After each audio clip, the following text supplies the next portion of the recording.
Hey guys, thanks for joining us today. Michael here at WeBe Autos. Today we have a beautiful car. It's a 1965 Impala Convertible SS Super Sport. I got the owner here. He's going to tell us a little bit about it. Hey Scott, how you doing? Good, how are you? What a beautiful car, bro. Thank you. So tell us a little bit about it. It's a true 65 Super Sport convertible. I did a lot of resto mods to it for more drivability. I put four-wheel disc brakes on it. Hotkiss suspension, rear and front with larger sway bars. I did a General Motors Performance Ramjet 350 fuel injected. What kind of horse does that have? It's got approximately 400 horsepower and about 420 to 430 feet of torque. Wow. The only modifications other than the crate motor direct from General Motors was I had the Bosch fuel injectors put in and a harness and computer system done by a performance guy in Indiana. So there's a computer in the glove box to run all of that. Wow. Transmission is a California Performance 3-speed. It's a 12-bolt rear, 308 gears. Hotchkiss suspension? Yes. I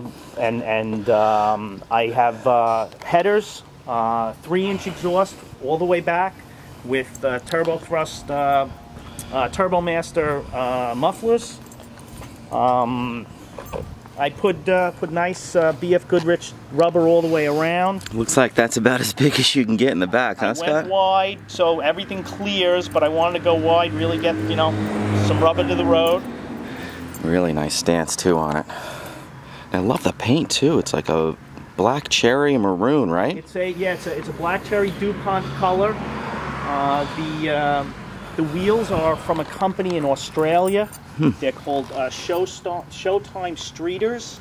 They're 18-inch. Front and rear are both 18-inch, but I went real wide in the back for the tires and went pretty wide in the front. But I wanted to make sure we had, you know, good turning radius and clearances. Well, it looks fantastic. Thank you. I also have vintage air, so although it's a convertible, it does have air conditioning. Yeah, so. You never see that really. Yeah. Automatic air, steering, brakes. Yep. It's loaded. Nope. Yep. And you know what? Even though it's a convertible, it's black interior, so it's nice to have air conditioning. Beautiful. Inside we got the bucket seats, center console, true to form on the SS. The only thing other than factory, other than the air conditioning that you see on the dashboard, would be the tack that's on the steering column. This car is an automatic, so it came standard with a vacuum gauge to the right side of the radio. Yeah, I've never seen that before. The radio is a retro radio, which is full stereo. And then you have, other than what it was factory, I have 2 speakers in the front, and there's a 2-speaker setup between the rear seats, which is part of that package. So it's not a 1965 sound; it's a, you know. And you got you got aux in and all that good stuff too, right? There is an actual plug harness here for your MP3 player, your iPhone, whatever other means, Pandora, whatever other means of music you wanna run through the system. Gorgeous. Carpet looks new. Carpet and interior was all redone about 4 or 5 years ago, I would say. It shows great. Showing 68,156 miles. There is 1,000 miles on the engine and transmission. Yeah. The car itself, you know, I don't know if it's 168,000 miles. Yeah. That I don't know. You've owned it for what, 9, 10 years? I've had it for 9 years now. Wow, okay. How does the computer in the glove box work? It takes up some space. Nothing that I have to do to it, except it was something to really kind of enhance the performance. I went with, like I said, Bosch fuel injectors, and then... so it's all tuned? It's all tuned. Is that like a OBD2 setup kind of a thing, or just... It's part of the factory, that crate motor? It's not part of the factory crate motor. General Motors has their own computer that they actually mount right to the motor with their standard fuel injectors. The gentleman who put the engine in really wanted to go a step further. So he put the Bosch fuel injectors in, and then he had a custom harness and computer setup made. Nothing wrong with that, man. That's awesome. Let's check out the trunk. Great. One of the issues in these convertibles was always behind the wheel wells. So all new trunk pans were done, all new wheel wells were done, and the car is absolutely solid. It really is beautiful. Power antenna? Power antenna, direct to the radio. Turn on the radio, the antenna goes up. Nice. Power top? Power top. The only thing not power is the windows. Still got to go the old crank way. I'm fine with that too. Let's fire it up.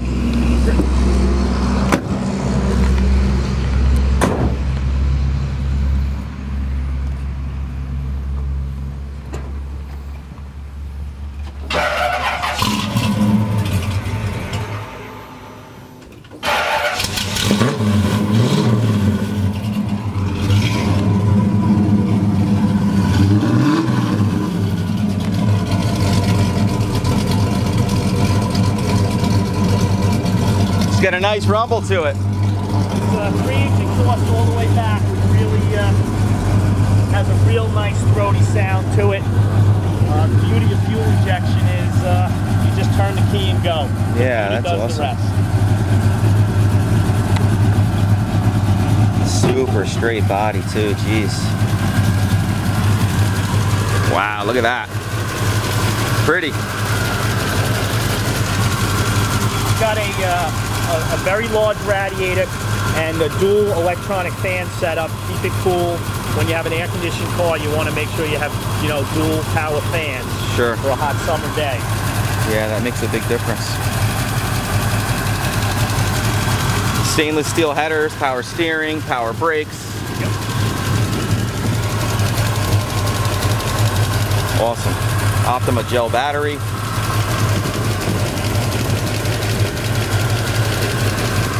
Love it.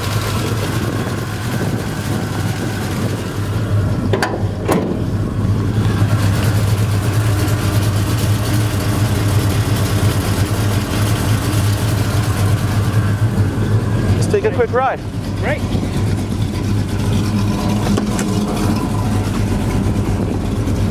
Oh, and also, 1965 was not a year of seatbelts, but I have 3 children, so I put 5 seatbelts in the car. Both front seats have seatbelts, bolted right through, and the back has 3 sets of seatbelts in it. When I got the car, my kids were young, and I was going to make sure that we had seatbelts in the car. Good.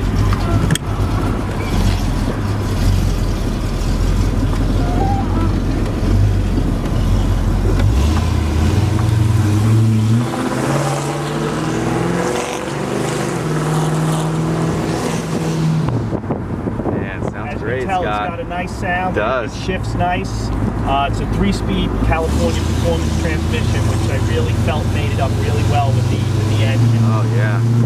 The original car came with a 2-speed power glide, which is a great transmission. It is. It's lacking in the performance. Yeah, you know what? I wanted the car to be very drivable. You know, I really enjoy driving the car, so that's why I put the 3-speed in it. But I made sure that the transmission was all mated for the torque and the horsepower that the car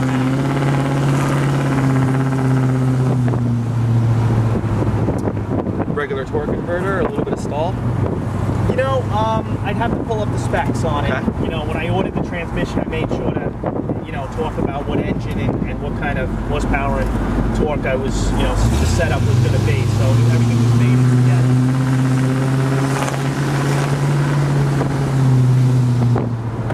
Stops on a dime too, you know. The brakes, believe it or not, I did before the engine, only because even with the 327 in it, the original, it had some get up and go. Sure. And these 4-wheel drum cars just didn't stop. Yeah. So that's like the first thing to do. The first thing I do.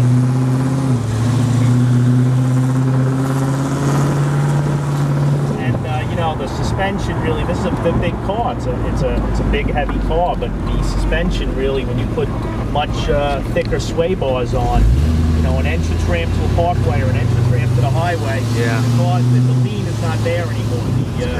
The original sway bars were very, very thin in these cars, so you got quite a bit of sway in turn. The drivability of the car is great. Nice. No squeaks or rattles. Nice and straight down the road, right? The car is all there. After suspension was done, and I think the wheel tire combination, it was completely aligned. You know, so I have no issues with that. I have no wearing on the tires. Nice and even. Yep.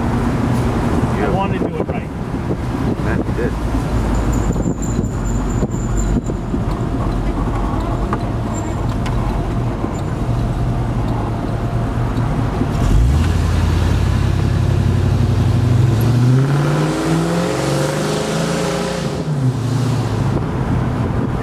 Residential neighborhood here, so I'm certainly not going to open it up for you. But you can hear it. She's got some juice, and it's quiet, just cruising until you kind of lay into it, right? Oh yeah, no, absolutely. I wanted that rumble, but I also didn't want to wake up the neighbors with it. Sure.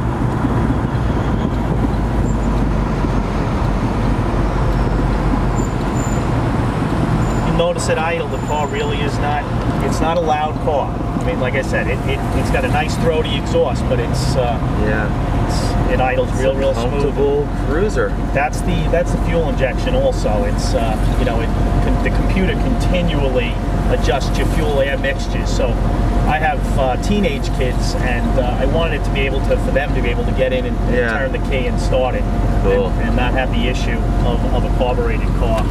So I know fuel injection is, not 1965, although they did have it in 65, not in Impala, but I felt it was a better way to make this car drive.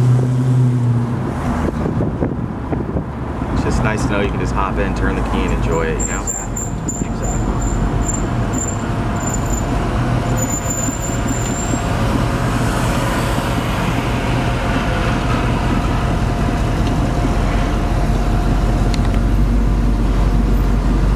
The radio, the antenna will just go up automatically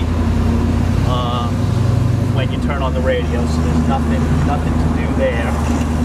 And it's got a much more modern sound than the 1965. This is a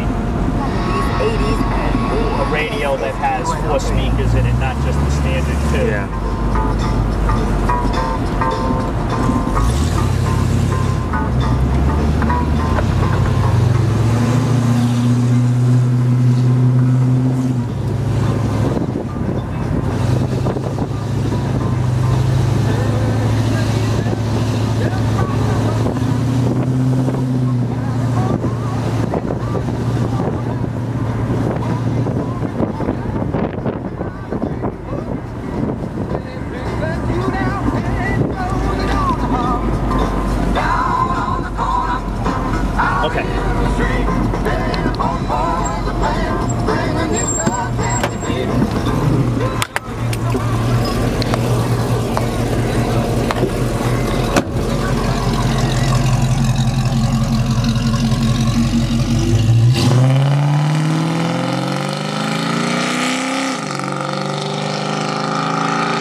Well guys, thanks for joining us today. Again, my name is Michael Runnalls from WeBe Autos. Feel free to give us a buzz. We're at 631-339-0399. And hope to hear from you soon. Thanks a lot.